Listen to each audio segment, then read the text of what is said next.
Bible in a Year Live, Chronological Project, Week 23, Day 3, Good News Translation. King Amaziah of Judah.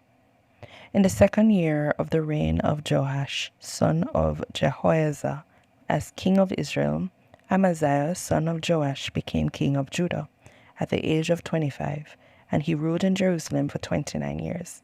His mother was Jehoiadin from Jerusalem. He did what was pleasing to the Lord, but he was not like his ancestor King David. Instead, he did what his father Joash had done. He did not tear down the pagan places of worship, and the people continued to offer sacrifices and burned incense there. As soon as Amaziah was firmly in power, he executed the officials who had killed his father, the king.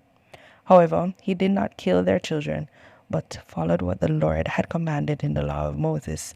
Parents are not to be put to death for crimes committed by their children, and children are not to be put to death for crimes committed by their parents.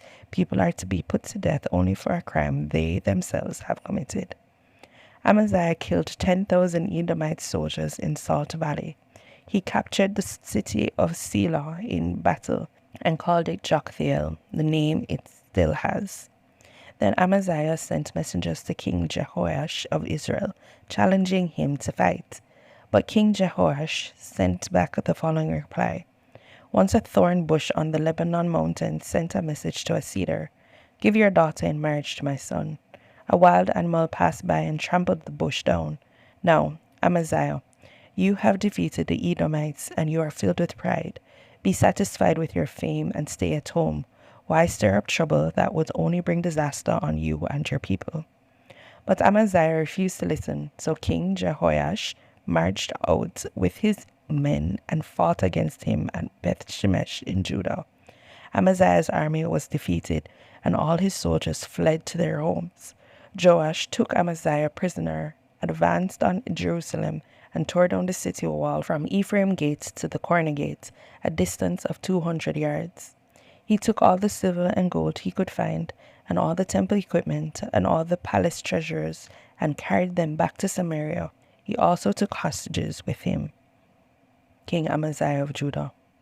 Amaziah became king at the age of 25, and he ruled in Jerusalem for 29 years. His mother was Jehoiadin from Jerusalem. He did what was pleasing to the Lord, but did it reluctantly. As soon as he was firmly in power, he executed the officials who had murdered his father. He did not, however, execute their children, but followed what the Lord had commanded in the law of Moses.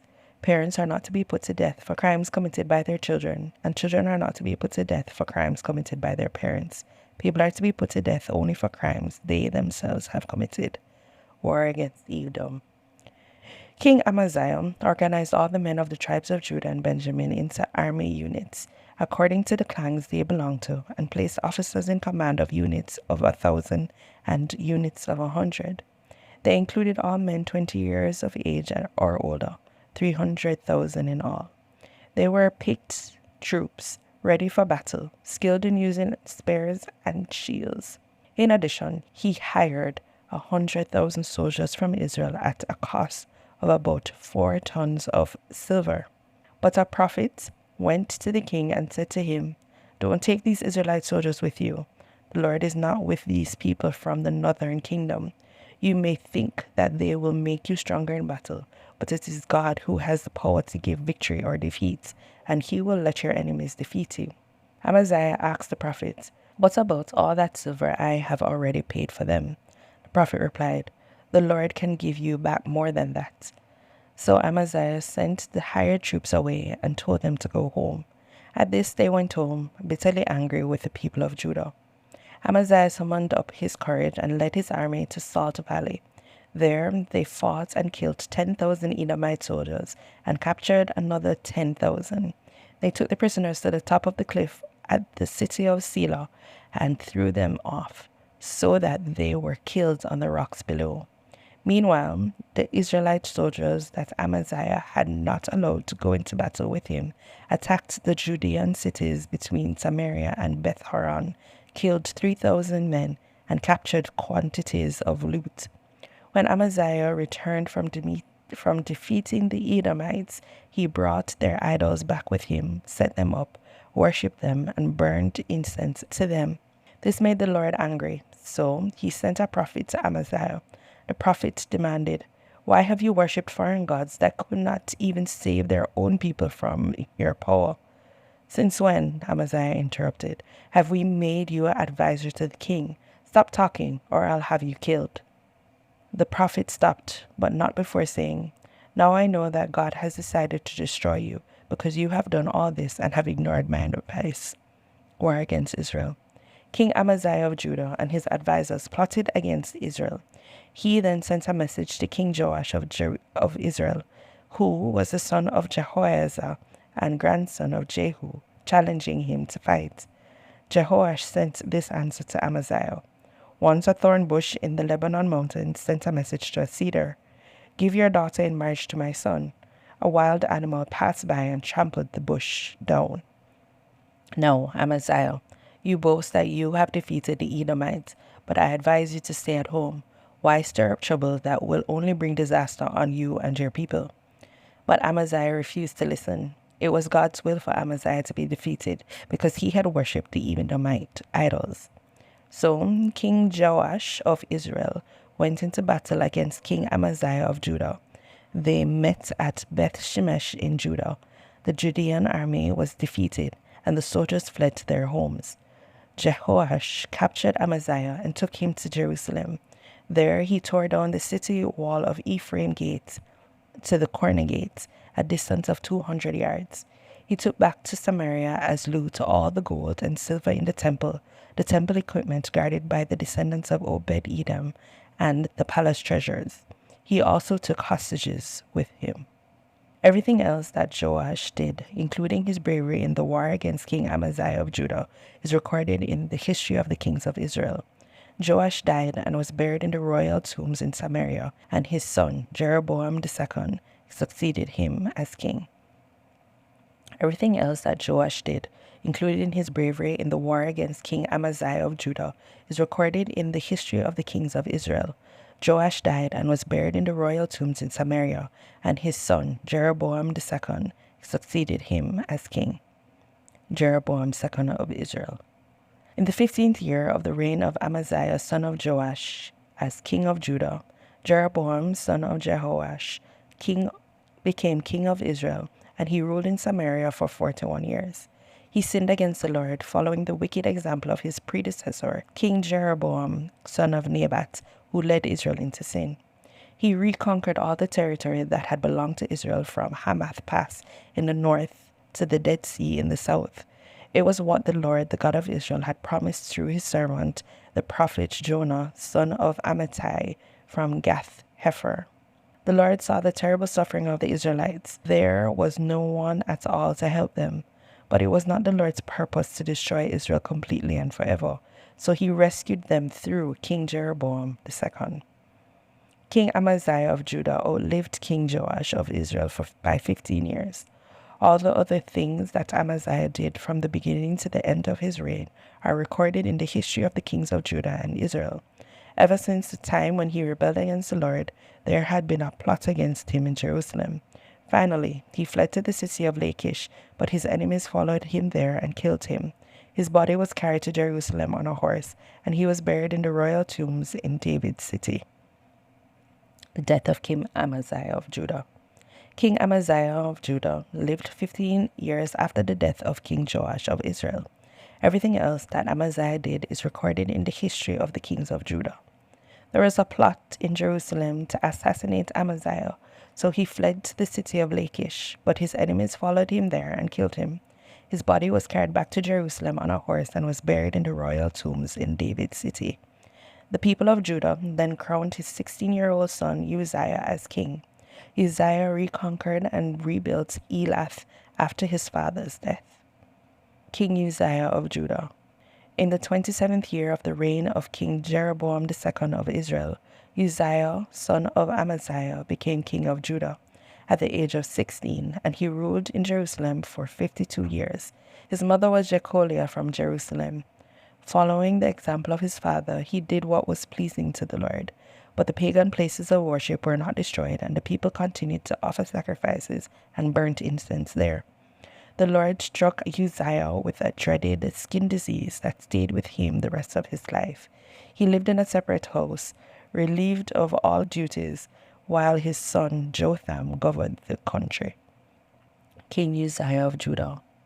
All the people of Judah chose Amaziah's 16-year-old son Uzziah to succeed his father as king. It was after the death of Amaziah that Uzziah recaptured Elath and rebuilt the city. Uzziah became king at the age of 16, and he ruled in Jerusalem for 52 years. His mother was Jecholah from Jerusalem. Following the example of his father, he did what was pleasing to the Lord. As long as Zechariah, his religious advisor, was living, he served the Lord faithfully, and God blessed him. Uzziah went to war against the Philistines. He tore down the walls of the cities of Gath, Jamniah, and Ashdod, and built fortified cities near Ashdod and in the rest of Philistia. God helped him defeat the Philistines, the Arabs living at Gurbaal, and the Meunites. The Ammonites paid tribute to Uzziah, and he became so powerful that his fame spread even to Egypt. Uzziah strengthened the fortifications of Jerusalem by building towers at the corner gates, at the valley gates, and where the wall turned. He also built fortified towers in the open country and dug many cisterns, because he had large herds of livestock in the western foothills and plains. Because he loved farming, he encouraged the people to plant vineyards in the hill country and to farm the fertile land. He had a large army ready for battle. Its records were kept by his secretaries Biayl and Maaseiah, under the supervision of Hananiah, a member of the king's staff. The army was commanded by 2,600 officers. Under them were 307,500 soldiers able to fight effectively for the king against his enemies. Uzziah supplied the army with shields, spears, helmets, coats of arms, bows and arrows, and stones for slinging. In Jerusalem, his inventors made equipment for shooting arrows and for throwing large stones from the towers and corners of the city wall. His fame spread everywhere, and he became very powerful because of the help he received from God. Uzziah is punished for his pride. But when King Uzziah became strong, he grew arrogant, and that led to his downfall. He defied the Lord, his God, by going into the temple to burn incense on the altar of incense. Azariah, the priest, accompanied by 80 strong and courageous priests, followed the king to resist him. They said, "Uzziah, you have no right to burn incense to the Lord. Only the priests who are descended from Aaron have been consecrated to do this. Leave this holy place. You have offended the Lord God, and you no longer have his blessing." Uzziah was standing there in the temple beside the incense altar and was holding an incense burner. He became angry with the priest, and immediately a dreaded skin disease broke out on his forehead. Azariah and the other priests stared at the king's forehead in horror and then forced him to leave the temple. He hurried to get out because the Lord had punished him. For the rest of his life, King Uzziah was ritually unclean because of his disease. Unable to enter the temple again, he lived in his own house, relieved of all duties, while his son Jotham governed the country. Jonah disobeyed the Lord. One day the Lord spoke to Jonah, son of Amittai. He said, "Go to Nineveh, that great city, and speak out against it. I am aware of how wicked its people are." Jonah, however, set out in the opposite direction in order to get away from the Lord. He went to Joppa, where he found a ship about to go to Spain. He paid his fare and went aboard with the crew to sail to Spain, where he would be away from the Lord. But the Lord sent a strong wind on the sea, and the storm was so violent that the ship was in danger of breaking up. The sailors were terrified and cried out for help, each one to his own God. Then, in order to lessen the danger, they threw the cargo overboard. Meanwhile, Jonah had gone below and was lying in the ship's hold, sound asleep. The captain found him there and said to him, "What are you doing asleep? Get up and pray to your God for help. Maybe he will feel sorry for us and spare our lives." The sailors said to each other, "Let's draw lots and find out who is to blame for getting us into this danger." They did so, and Jonah's name was drawn. So they said to him, "Now, then, tell us, who is to blame for this? What are you doing here? What country do you come from? What is your nationality?" "I am a Hebrew," Jonah answered. "I worship the Lord, the God of heavens, who made land and sea." Jonah went on to tell them that he was running away from the Lord. The sailors were terrified and said to him, "That was an awful thing to do."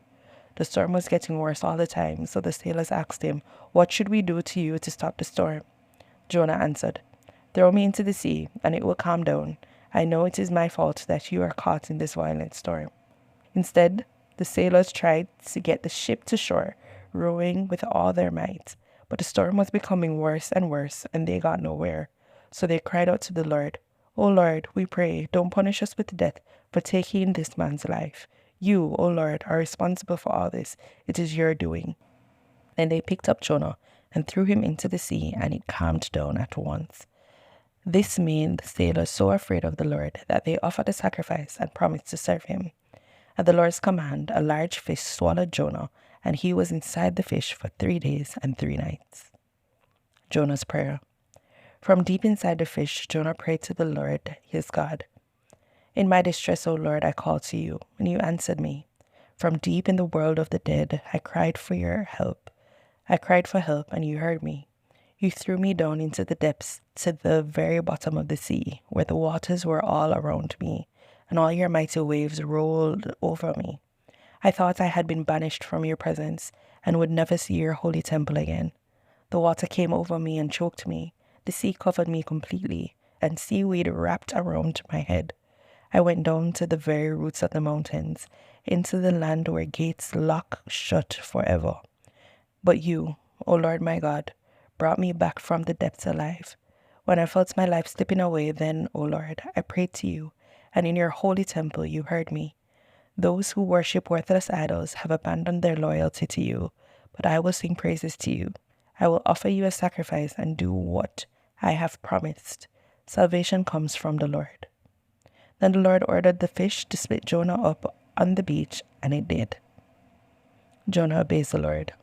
Once again, the Lord spoke to Jonah. He said, "Go to Nineveh, the great city, and proclaim to the people the message I have given you." So Jonah obeyed the Lord and went to Nineveh, a city so large that it took 3 days to walk through it. Jonah started through the city, and after walking a whole day, he proclaimed, "In 40 days Nineveh will be destroyed." The people of Nineveh believed God's message, so they answered that everyone should fast, and all the people, from the greatest to the least, must put on sackcloth to show that they had repented. When the king of Nineveh heard about it, he got up from his throne, took off his robe, put on sackcloth, and sat down in ashes. He sent out a proclamation to the people of Nineveh. "This is an order from the king and his officials. No one is to eat anything. All persons, cattle, and sheep are forbidden to eat or drink. All persons and animals must wear sackcloth. Everyone must pray earnestly to God and must give up their wicked behavior and their evil actions. Perhaps God will change his mind. Perhaps he will stop being angry, and we will not die." God saw what they did. He saw that they had given up their wicked behavior, so he changed his mind and did not punish them as he had said he would. Jonah's anger and God's mercy. Jonah was very unhappy about this and became angry. So he prayed, "Lord, didn't I say before I left home that this is just what you would do? That's why I did my best to run away to Spain. I knew that you are a loving and merciful God, always patient, always kind, and always ready to change your mind and not punish. Now then, Lord, let me die. I am better off dead than alive." The Lord answered, "What right do you have to be angry?" Jonah went out east of the city and sat down. He made a shelter for himself and sat in its shade, waiting to see what would happen to Nineveh. Then the Lord God made a plant grow up over Jonah to give him some shade so that he would be more comfortable. Jonah was extremely pleased with the plant, but at dawn the next day, at God's command, a worm attacked the plant and it died. After the sun had risen, God sent a hot east wind, and Jonah was about to faint from the heat of the sun beating down on his head. So he wished he were dead. "I am better off dead than alive," he said. But God said to him, "What right do you have to be angry about the plant?" Jonah replied, "I have every right to be angry, angry enough to die." The Lord said to Jonah, "This plant grew up in one night and disappeared the next. You didn't do anything for it, and you didn't make it grow, yet you feel sorry for it. How much more then should I have pity on Nineveh, that great city? After all, It has more than 120,000 innocent children in it, as well as many animals.